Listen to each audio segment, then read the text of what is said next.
I want to talk about guitar pedals, and specifically I think what I'd like to talk about at this point in time is the idea of buying pedals versus making your own. Now, there's a big community of DIY guitar pedal makers out there, and there are lots of different approaches to it, lots of different levels of expertise you can have to get involved in this sort of thing.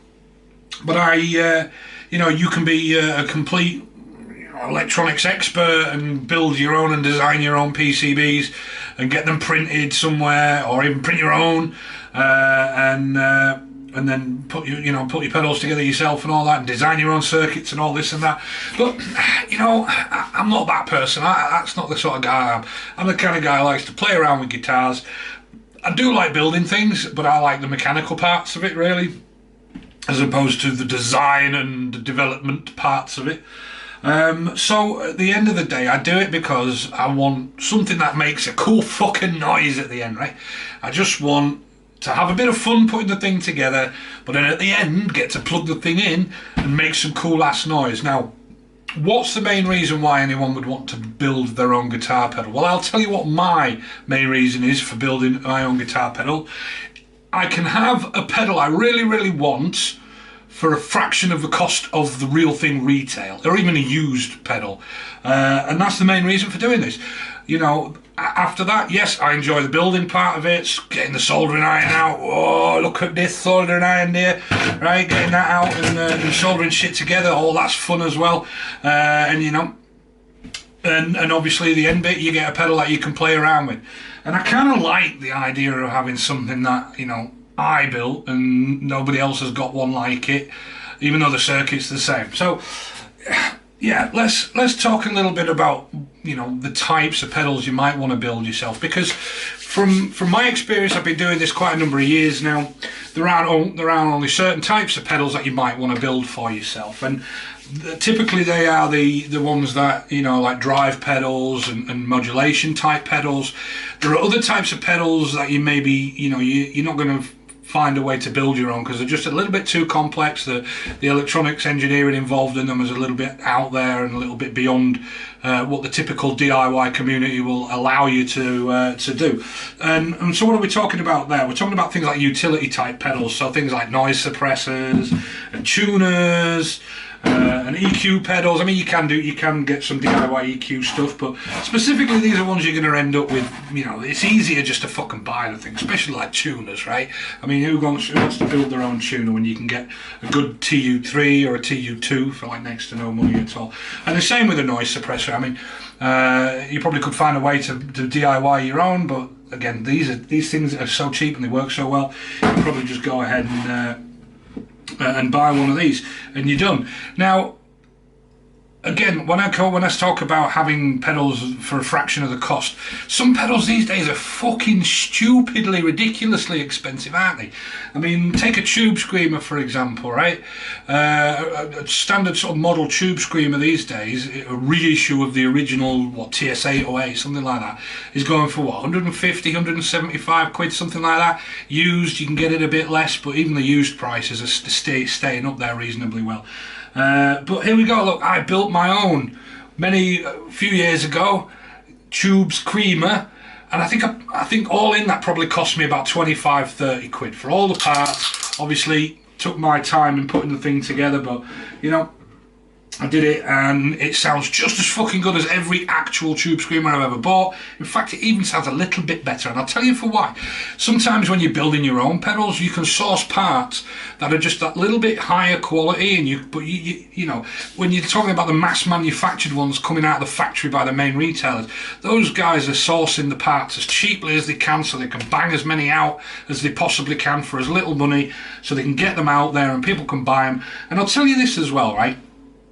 I spend a lot of time listening to like Brian Wampler's podcast and things like that. I love Brian Wampler. I think he's fantastic.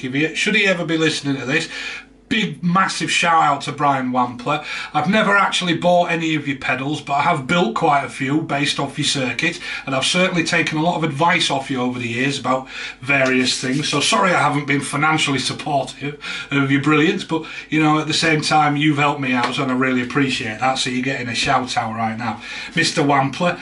And I've lost my fucking point now, but he quite clearly says, and he said it, I've heard him say it a few times, that there is very, very little money to be made in manufacturing guitar pedals. Once you factor in, you know, all of the manufacturing costs, the design element of it, the distribution, and then all of that stuff, and taxes and all that bollocks. You know, some of these guys who are running quite well-known guitar pedal companies, they're not making an absolute fucking killing off it. You're not going to see Brian Wampler flying around in his own personal helicopter anytime soon, you know what I mean? But the guy's a household name when it comes to guitar pedals, and there are many other guys out there like him, you know, doing the same thing. They're banging them out there for people to have, because they're great, they're making great pedals.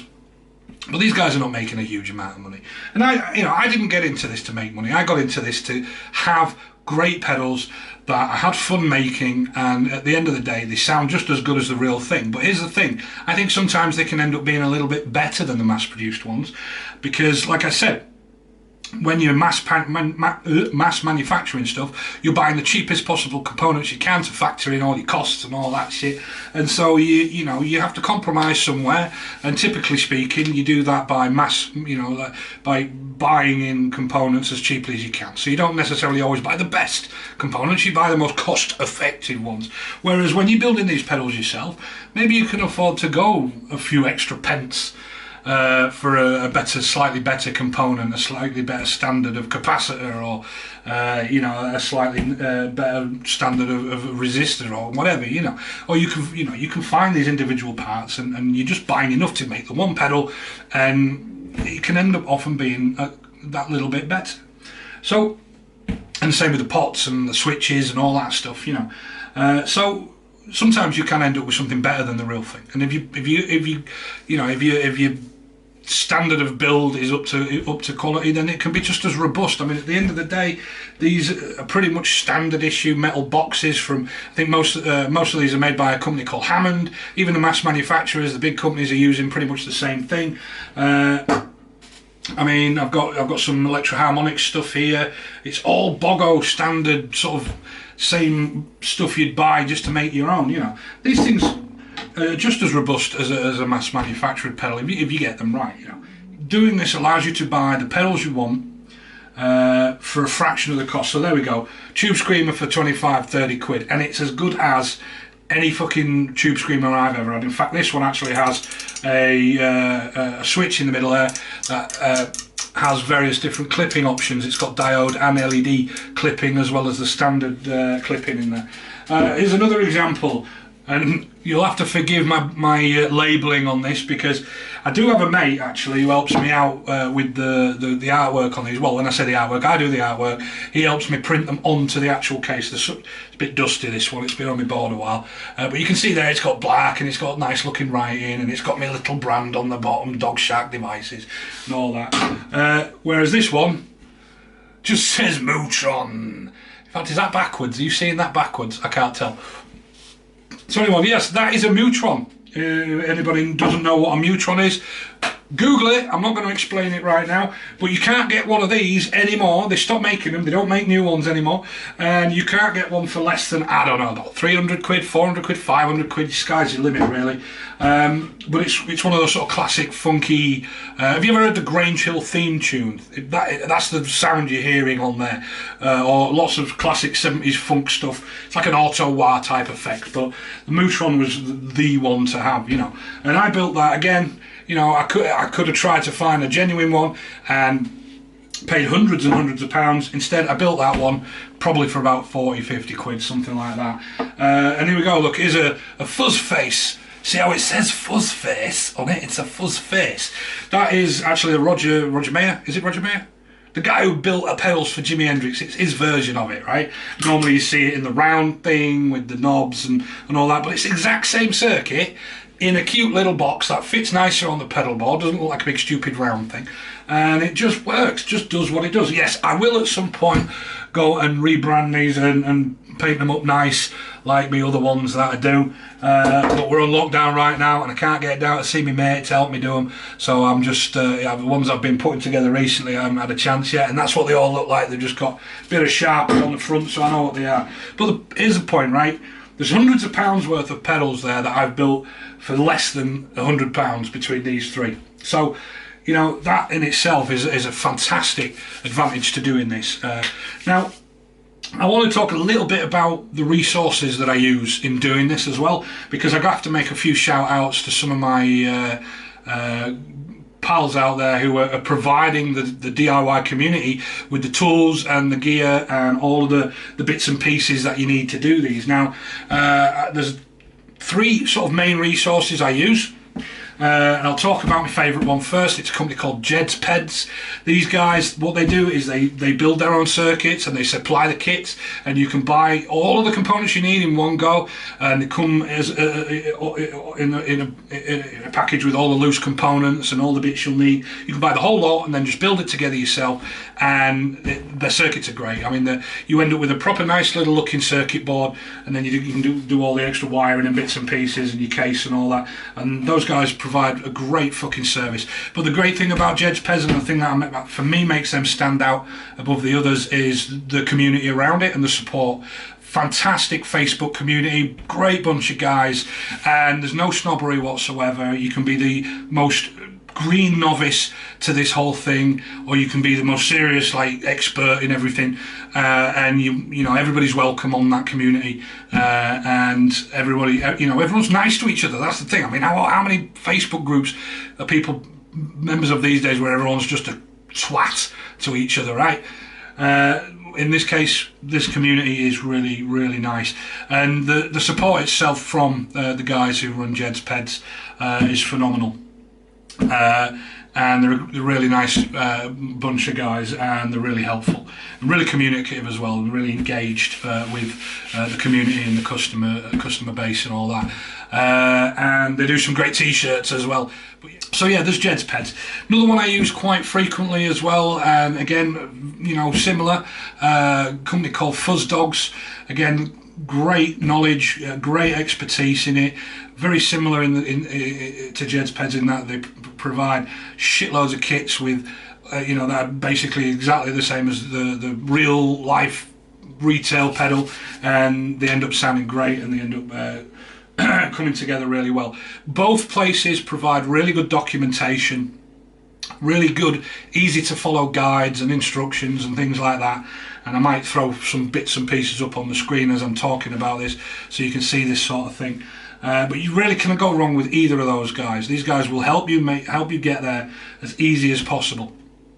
And really, you know, if you can solder a little bit and you did Lego as a kid, I'm pretty sure you could figure your way out through building a guitar pedal. I mean, it's actually a really great way to get into electronics generally as well, because the things that go into making a guitar pedal are actually some of the most simplistic applications of electronic components you can think of.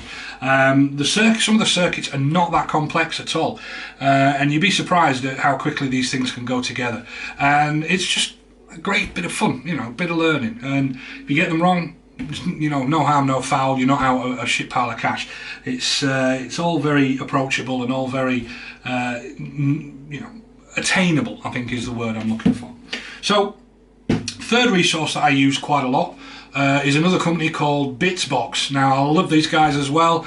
These guys are an electronics component company. They supply every component you could possibly need, and they are very closely connected with the guitar pedal builders community, and so a lot of their website is focused around the components that you would need specifically for guitar pedals. I mean, they do a lot more as well, very broad selection of electronics related components, but they do, you know, have somewhat of a sort of a focus around guitar pedals. But the great thing about these guys is, you know, you can go on there and you can order like a single fucking resistor, and they will post it to you, no problem, no question. There's no minimum order quantities. It's not like fucking some other places that sell electronics components, and you have to buy 1,000, otherwise you don't get, you know, you're paying ridiculous money for them. Whereas Bitsbox will sell you literally one single component, and I've used them a lot over the years for various things.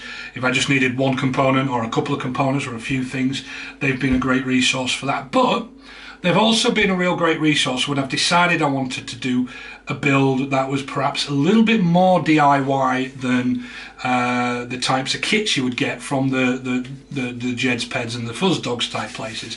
Bearing in mind those guys supply kits based around pre-built, pre-printed PCB boards. So your little green circuit board with no components on it, right? You get the circuit board and then you start soldering all your components in. Well, you can go about building a pedal that way, but you don't have to. There is another method using instead of a PCB, use something called Stripboard or Tagboard, or there's a few different names for it.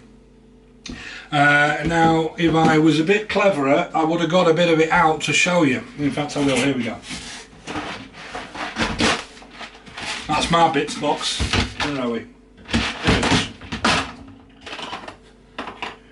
There it is. Right, so that is Stripboard, right? So if you can see, it's a little sort of plastic piece of board with holes drilled in it, and then strips of copper lined up along it, and you can basically use that to build up a circuit board. Now you can make cuts in it, and you can make little connections between the various holes and things like that, and you drop all your components in and solder them all to the little copper strips and all that, and if you go about it the right way, you can make yourself a fantastic circuit. It works just as well as a fully printed PCB board. Now, where I got into those was a fourth resource that I'm going to have to mention because it is absolutely fucking brilliant. Whoever started this website, you know, I can't thank you enough, because some of the pedals that I couldn't get as kits, I've been able to find there, and I've been able to build them using this sort of stuff. Now, the website I'm talking about is one called Tagboard Effects, or rather, if you Google Tagboard Effects, you'll find it. I can't remember the exact name of the website. I will splash it up, splash it up, so you can have a look, and I will link it obviously in the description. All the links are going to be down there, and phenomenal resource this. It's been going for years. There's a great many contributors to it who but the guy, whoever's running the website, he verifies all the circuits, he builds them all himself, and there's a great amount of comments and sort of supporting conversation on each build, and literally every pedal you could ever want to make is on there.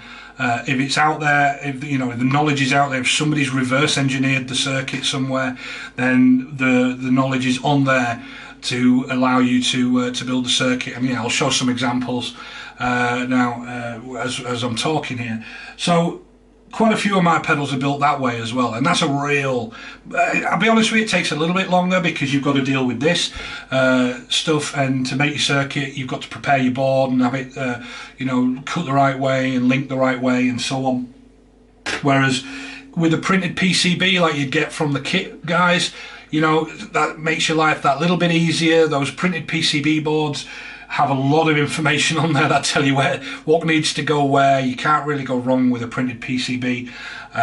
You know, they tell you the right orientation to put things in, and there's nothing scary about it at all. It's also nicely designed and laid out for you. So, you know, I think I'm doing this video as a bit of a lead into a project video I've got planned for the near future, and what I think I want to do there is I want to focus on one particular type of pedal that for some reason is a bit of a, you know, a bit of a legend out there, but I think I want to debunk that myth a little bit by building my own, showing you how that's done, and then showing you the results at the end, and hopefully, you know, that will just help a lot of you, you know, some of you out there maybe feel like maybe you could do this as well, and you can have these things that seem unattainable, but at the same time, you know, they are if you take the right approach. So anyway, don't even know if I really made any points worth making on this video. I just wanted to chat shit for a bit and show some of my pedals off and tell you why I like to build pedals. So yeah, and I'll give my the dudes who supply the community, the DIY pedal community, a bit of a shout out as well. You know, these guys work really fucking hard, and have been, you know, a great servant to the community for quite a long time. Long may that continue. Thank you very much to all you guys out there doing it. Jeds Peds, Fuzz Dogs, Bitsbox, Tagboard Effects, all them guys. And there's many more other resources as well that, you know, would have been worth mentioning, but you know, that I couldn't talk about them all really. So yeah, so I don't think there's much else to say at this point. If you've stuck with me this far on this video, thank you very much. You know, please subscribe. If you find anything interesting in all of this, give me a shout, leave a comment, say what you like. And other than that, yeah, if you've got any more questions, let me know. So thanks. Bye.